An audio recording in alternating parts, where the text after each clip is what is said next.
Oi pessoal, tudo bem?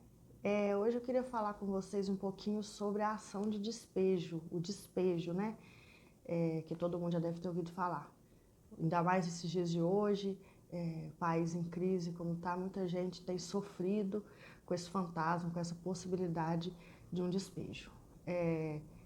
Acho que a maioria das pessoas deve saber muito bem que o despejo, ele é proposto pelo dono do imóvel, o locador, né, o proprietário do imóvel, no intuito de pedir a desocupação do seu imóvel por parte do inquilino, para que o inquilino, né, o locatário, ele saia do seu imóvel. Geralmente, essa ação ela é proposta quando o inquilino ele está devendo aluguéis ou demais encargos, né? Mas não é só nessa hipótese que é possível ser feita a ação de despejo, né? Pode acontecer também a propositura dessa ação quando o dono do imóvel ele quer ocupar esse imóvel, ele quer ele mesmo morar, utilizar o imóvel, ou quando o seu cônjuge ou companheiro, ou um ascendente, né, os pais, os avós, ou então os descendentes, filhos, netos e por aí vai, quando algum desses parentes precisa do imóvel para moradia, certo? Mas é importante que esses parentes não tenham imóvel próprio. Aí é possível que o dono do imóvel, o locador, ele peça a desocupação. E se o inquilino não desocupar, é possível também propor a ação de despejo.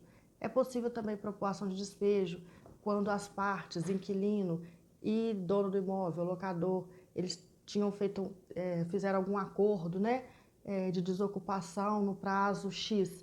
Aí, se nesse meio tempo o locatário ele desiste de desocupar, é possível também que o dono do imóvel entre com essa ação de despejo pedindo a desocupação. Existe também a possibilidade da ação de despejo quando o contrato foi feito baseado num vínculo empregatício, baseado em contrato de trabalho que o locatário tinha. E se ele perde esse emprego, é possível que o dono do imóvel também peça a desocupação do imóvel nesse caso. Quando há algum problema nas modalidades de garantia, no decorrer do contrato, se perde a garantia ou existe algum problema nessa garantia, aí é possível que o dono do imóvel solicite ao locatário que ele regularize essa situação.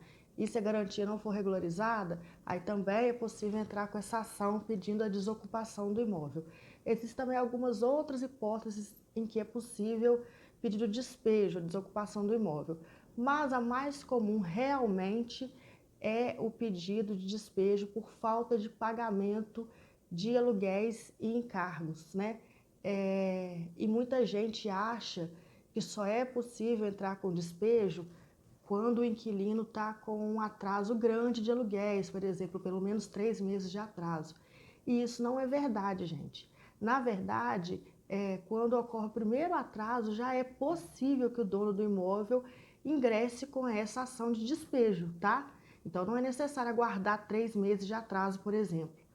É claro que não é comum, não é normal que o dono do imóvel, ele de cara já peça a desocupação do seu imóvel, já entre judicialmente com a ação de despejo. Geralmente ele costuma esperar, costuma conversar com o inquilino para ver se ele regulariza a situação, tá?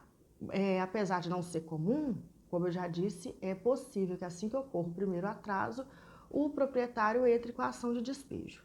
E o inquilino, o que ele faz quando existe essa ação de despejo, por exemplo, por falta de pagamento? Ele vai ser citado, ele vai ser chamado a fazer parte do processo e ele tem um prazo, né, para poder colocar esses aluguéis em dia. E em sendo a primeira ação de despejo, ele pode efetuar o pagamento, né, dos aluguéis, encargos, honorários e tudo mais, e aí ele vai poder continuar morando no imóvel, ele não vai precisar desocupar, a não ser que seja de interesse dele desocupar, certo? E mesmo que também ele desocupe o imóvel, ele é obrigado a pagar aquilo que ele já estava devendo, tudo bem?